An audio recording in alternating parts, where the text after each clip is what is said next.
সই কর। এই সময় কেন এসব বলতেছো? এই বাড়িতে আপনাদের পরিবারের একজন ইন্তেকাল করেছে আর আপনারা সম্পত্তি ভাগাভাগি করছেন। তুই কে যে আমাদের পারিবারিক আলোচনার মধ্যে ঢুকে গিয়েছিস? খালিদ, রিদিতা ম্যামের পার্সোনাল বডিগার্ড। মারা যাবার আগে এনায়েত সাহেব আমাকে অ্যাপয়েন্ট করে গেছেন আপনার সেফটির জন্য।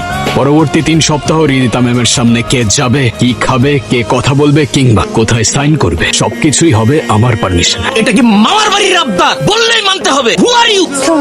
আমি কারোর থেকে পারমিশন চাইনি কিংবা কাউকে রিকোয়েস্ট করিনি। আমি আলটিমেটাম দিয়েছি, এখন কেউ পরিবারের বাইরে হোক কিংবা ভেতরে, রিদিতা ম্যামের সেফটির ব্যাপারে আমি কারোর ইন্টারাপশন এলাও করব।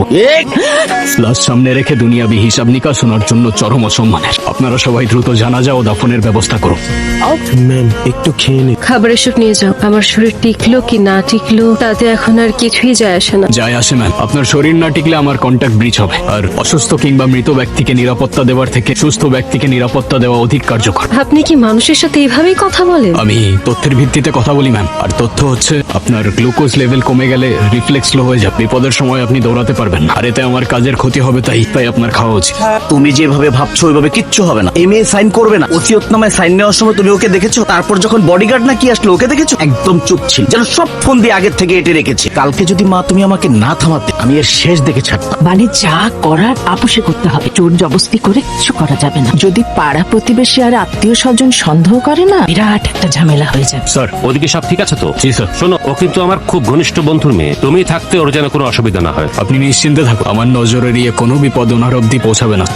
বাবা চলে যাওয়ার পর বাগানটা কেমন ফ্যাকাশ হয়ে গেছে, তাই না? বলতে পারছি না ম্যাম, এখানে কখনো আগে আসিনি আমি। বাবা সব সময় বলতেন মানুষ মারা গেলে নাকি তার প্রিয় বাগানটাও শোক পালন করে। শোক পালনের বিষয়টা ঠিক জানি না ম্যাম, তবে বাগানের মালিক না থাকলে দ্রুত আগাছা জন্মায়, আর আগাছা জন্মালে আসল গাছগুলো মরে যায়। আপনার চারপাশটাও এখন আগাছায় ভরা। জানেন, এই পৃথিবীতে একমাত্র বাবাই আমাকে সব থেকে বেশি ভালোবাসতো। মা মারা যাওয়ার পর কোনোদিন মার অভাব বুঝতে দেয়নি। কালকে যাকে দেখলাম উনি। মা মারা যাওয়ার পর বাবা ওনাকে বিয়ে করে। উনি নিজের সন্তানের মতোই আমাকে দেখে, অনেক আদরও করে। ম্যাম, যে আদর করে আপনাকে বন্দি করে রাখে সেটা যত্ন না বরং শক্ত এক খাঁচা। আমি দেখেছিলাম কাল, তার এক হাত আপনার কাঁধে ছিল আর এক হাত ওসিয়তনামার ফাইল।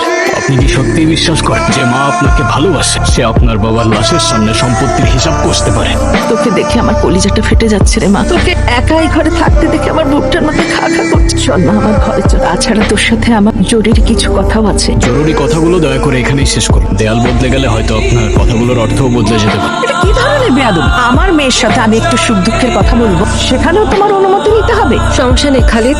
আর কি বলতেছো? অনুমতি কেন নিতে হবে? আমার কাজ অনুমতি দেওয়া না ম্যাম, তবে আপনার সুখ দুঃখের কথার জন্য যদি রিদিতা ম্যামের নিরাপত্তার কোনো ইন্টারাপ্ট হয়, সেক্ষেত্রে আপনার কথার মাঝে দেয়াল হয়ে দাঁড়ানোই আমার কাজ। যা বলার আমার সামনেই বলুন। তুমি ভুলে যেও না, এই বাড়িতে আমার স্বামী তোমাকে রেখেছে। যার জন্য আমাকে অ্যাপয়েন্ট করা হয়েছে, আমার দায়বদ্ধতা শুধু তার প্রতি। বাকি অন্য কোনো ক্যারেক্টার আমার কাছে ইম্পর্টেন্ট না। এই আমার বাড়িতে দাঁড়িয়ে আমার মায়ের মুখে মুখে তর্ক করিস? সাহস বেশি হয়ে গেছে না? খার ধাক্কা দিয়ে এই বাড়ি থেকে বের করে দে। চিনিস তুই আমাকে? চিনি, আপনি সে যার সাথে এই পরিবারের অর্থাৎ এনায়েত সাহেবের রক্তের কোনো সম্পর্ক নেই। তাই এই সম্পত্তিতে অধিকার দেখানোর লোকটা অনেকটাই অদ্ভুত আর সন্দেহজনক। কি বললি? আমার বাড়িতে দাঁড়িয়ে আমাকে বলিস সন্দেহজনক? তবে আপনি আর আপনার মা মিলে যে সম্পত্তির নাটকটা সাজাচ্ছেন সেটার স্ক্রিপ্টটা বেশ পুরনো। ম্যাম, আপনার হার্ট রেট আর ব্রিথিং প্যাটার্ন আমার কাছে নর্মাল মনে হচ্ছে না। আপনার কি কোনো ফিজিক্যাল পেইন অনুভব হচ্ছে? কি বলছেন আপনি এসব? আপনি কি মানুষের ইমোশন বোঝেন না? সরি ম্যাম, ইমোশন নিয়ে ডিল করা আমার কাজ। সিকিউরিটি প্রোটোকল অনুযায়ী আমাকে রুট কজ জানতে হবে। আপনি যদি এভাবে রিয়াক্ট করেন তাহলে আমি ঠিকভাবে বুঝতে পারবো। থামান গাড়ি, আমি বলছি থামান গাড়ি। আপনার এসব যান্ত্রিক কথা শোনার চাইতে রাস্তায় মরে যাওয়া ভালো। Stop the car. চোখের জল ফেলে হয়তো শোক কমানো যায় না, কিন্তু বিপদ কাটানো যায় না। আপনার এই চোখের জল আর ভেঙে পড়া কান্না আপনার শত্রুদের জন্য সবচেয়ে বড় হাতিয়ার।